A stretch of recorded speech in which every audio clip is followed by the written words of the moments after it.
the Good Samaritan, or was he the bad Samaritan? I love these stripy clothed Sunday school pictures. That's kind of what I remember from Sunday school. But and it's probably maybe one of the reasons why we love these stories, but probably not that realistic, probably more something like this. But the Good Samaritan, or really not really, their reputation that they had were they're actually quite bad. So let's have a look at what we're going to cover this morning. Well, we're going to start in 2 Chronicles. It's a strange place to start on a story of the Good Samaritan, but you'll see why we've started there. We're going to discover a link to the story there of the Good Samaritan. We're then going to explore a little more history on why the Jews and the Samaritans really didn't get along.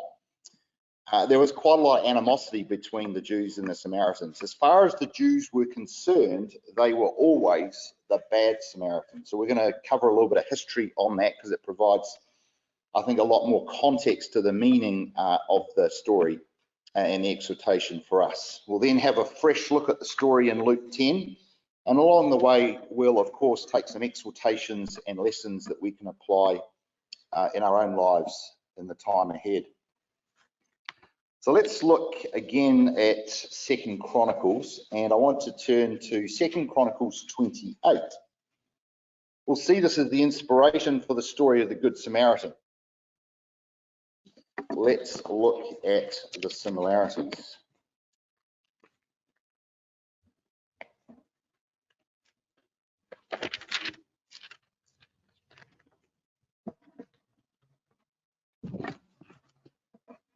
Second Chronicles 28, I'm going to start from verse 14. So the soldiers gave up the prisoners and plunder in the presence of the officials and all the assembly. The men designated by name took the prisoners, and from the plunder they clothed all who were naked. They provided them with clothes and sandals, food and drink, and healing balm. All those who were weak they put on donkeys. So they took them back to their fellow countrymen at Jericho, the city of palms, and returned to Samaria. Well, we need to look at the backstory to this. To fully appreciate the exhortational value from this story, we need to first set the historical context. Who were the Samaritans? Where did they come from? Where did they live? Who did they worship, if anyone? How did they live? What did they get up to? And I think most importantly, what happened that sparked such a deep animosity, resentment, and distrust between the Samaritans and the Jews? Well, it's difficult to pinpoint who the Samaritans were racially. After the Assyrians conquered the northern kingdom, they imported people into Samaria. Some of the Samaritan Jews then married these importees. Their offspring were called the Samaritans. When the Jews returned after their captivity, the Samaritans wanted a share. They wanted a role in helping to rebuild the temple, but they were rejected because of their pagan practices. And the enmity that occurred there continued through to the time of Jesus. The story starts in 2 Kings 17. So please turn to me with me to 2 Kings 17, verse 24. Today we would call this a large refugee resettlement. 2 Kings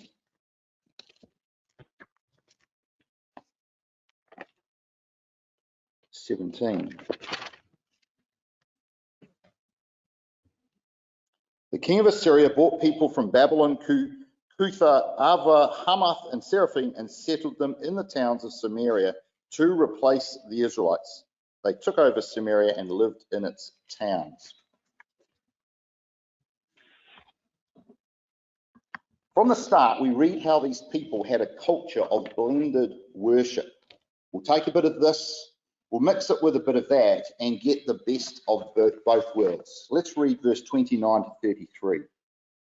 Nevertheless, each national group made its own gods in the several towns where they settled and set up in the shrines the people of Samaria had made at the high places. The men from Babylon made Succoth-Benoth, the men from Cutha made Nergal, the men from Hamath made Ashima. The Arvites made Nibsah and Tartak, and the Seraphites burned their children in the fire as sacrifices to the gods of Sepharvaim. They worshipped the Lord, but they also appointed all sorts of their own people to officiate for them as priests in the shrines at the high places. They worshipped the Lord, but they also served their own gods in accordance with the customs of the nations from which they had been brought. They wanted to be Israelites. They were in so many ways becoming pseudo-Israelites. Verse 40 to 41. They would not listen, however, but persisted in their former practices. Even while these people were worshipping the Lord, they were serving their idols. To this day, their children and grandchildren continue to do as their fathers did.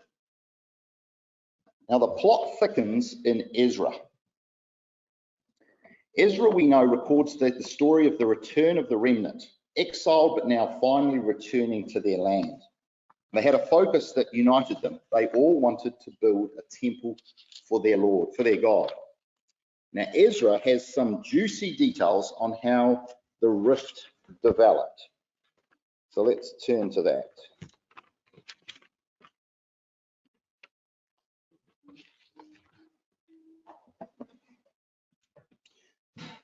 Ezra, in chapter 4, Ezra has some juicy details on how the rift between the Jews and the Samaritans developed.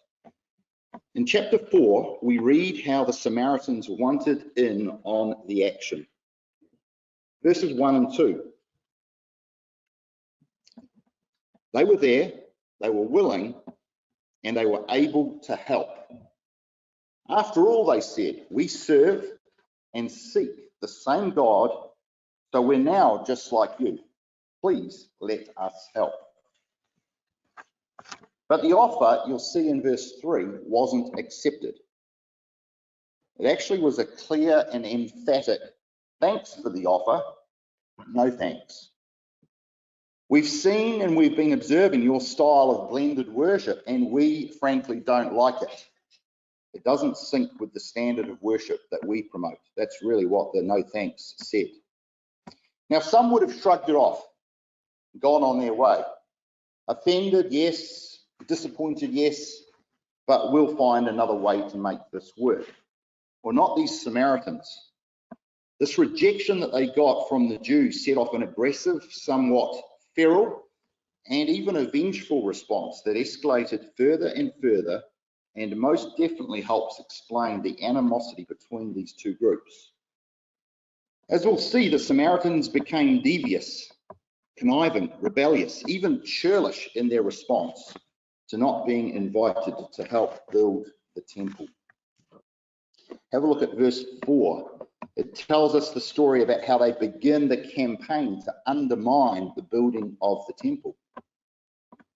It matures in verse 6 to a formal accusation. In verse 11, they went one step further. We even have a copy of the letter they sent in as their formal complaint. Verse 23, they start to introduce forth, and in verse 24, we see that the work came to a standstill. All from the start, where they both actually wanted to work together. Already the exhortation is clear. Yes, God wants to be worshipped, but he's jealous when we seek to worship him, but still bring all our other gods before him at the same time. This is what the people were doing in 2 Kings 17. Now we read the story and we, I think, say, oh, that's terrible. Why would they do such a thing? Yes, it's easy to point the finger at others, but are we any different? Are we any better in our lives? Do we blend our worship and attention? It is worthy of pause and reflection. Okay, let's get back to the story of the bad Samaritan in Luke 10. Well, we know the story well, but with this background and added colour of the rift between the Jews and the Samaritans, it should help bring even more impact to the lessons we can take from the story. Now, as context, look to how this whole story came up. Brother just read it in verse 25. It was a legalist Jew who asked the question. He was seeking to trap Jesus with his smart questions. And then in verse 29, we see he wanted to justify himself. His motive by then was to save face. The lawyer saw at once that he had convicted himself of asking a question that he already knew the answer to. So in his embarrassment, he asks another question to show that he did have some point in the first place. Who is thy neighbour? Who is our neighbour?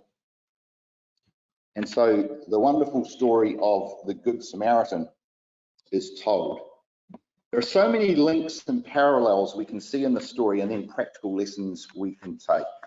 We're going to just cover a few of them this morning. Verse 30. Do you notice he was going down from Jerusalem to Jericho? You notice the direction he was heading. He was heading down. Not only that, he was heading away from the city of God. When we're in trouble, when we're in distress, in trial, in turmoil in our own lives, what do? Do we head towards God and the company of the ecclesia, or do we turn away and head the other direction? This story, in many ways, is a warning of the consequences if we move our lives away from God when we encounter troubles in our lives. Verse 30. He fell into the hands of robbers. This is symbolic of sin.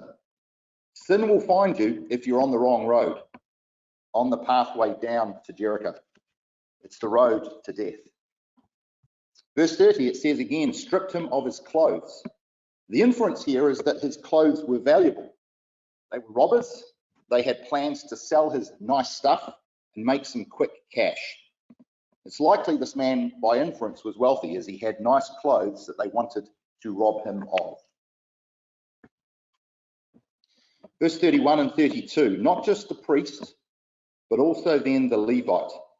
These two Jewish men dare not risk ritual impurity by touching a corpse. Yes, they both passed by, but not only that, they crossed on the other side. This wasn't oh really, I didn't notice him lying there, I was just too busy checking my phone as I walked down the road kind of moment. This was blatant, deliberate avoidance of the person they saw ahead of them that needed their help. Well, again, it's so easy to judge these thoughtless and uncaring men and their attitude as we read this. But is it possible that we can sometimes be like this with those that need our help?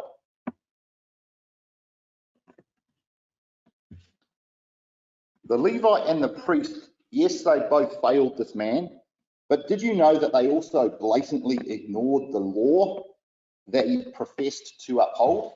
Look at Deuteronomy 22, verse 4. Do the same if you find their donkey or cloak or anything else they have lost. Do not ignore it.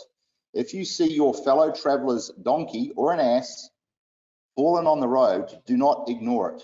Help the owner get to its feet. Even an animal in need should be cared for. These guys went one step further. Verse 33 starts, but a Samaritan. Now you need to put yourself in the context of what the legalist, remember he was a legalist Jew, heard when he heard but a Samaritan. But a Samaritan was a jarring, not one of us. He was one of those blended, worshipping, refugee, imported, conniving, treacherous, good-for-nothings that I've heard so much about. The Samaritans were despised by the Jews, and his blood would no doubt have been frothing as he heard this story. Makes it go a little bit worse. Verse 33, pity. Compare what is said of the Lord himself in Luke 7, verse 13. And when the Lord saw her, that was the widow of Nain, he had compassion on her. It's the same word. Verse 34, listen for the parallels. His wounds were dressed and he had new clothes to wear. He was strong to save. Put on robes of righteousness. Verse 34, put the man on his donkey. Put? Are you kidding?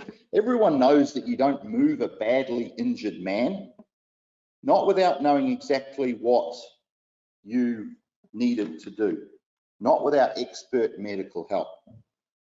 Maybe this Samaritan was a doctor. We knew that he had expensive stuff. That's why he was attacked by the robbers. Maybe he was a doctor. Jesus was a physician for the sick and the needy. It says in verse 34, he put the man and took him. Now, this would have no doubt been a logistical challenge. The man was possibly unconscious or at least incapacitated, and you don't just get onto a donkey and ride off into the sunset. This would have been tortuously slow moving. The picture here gives us some guide or some clues to what it may have looked like. It would have been slow. The Samaritan would have had to support the injured man with his arm beside him. Verse 34,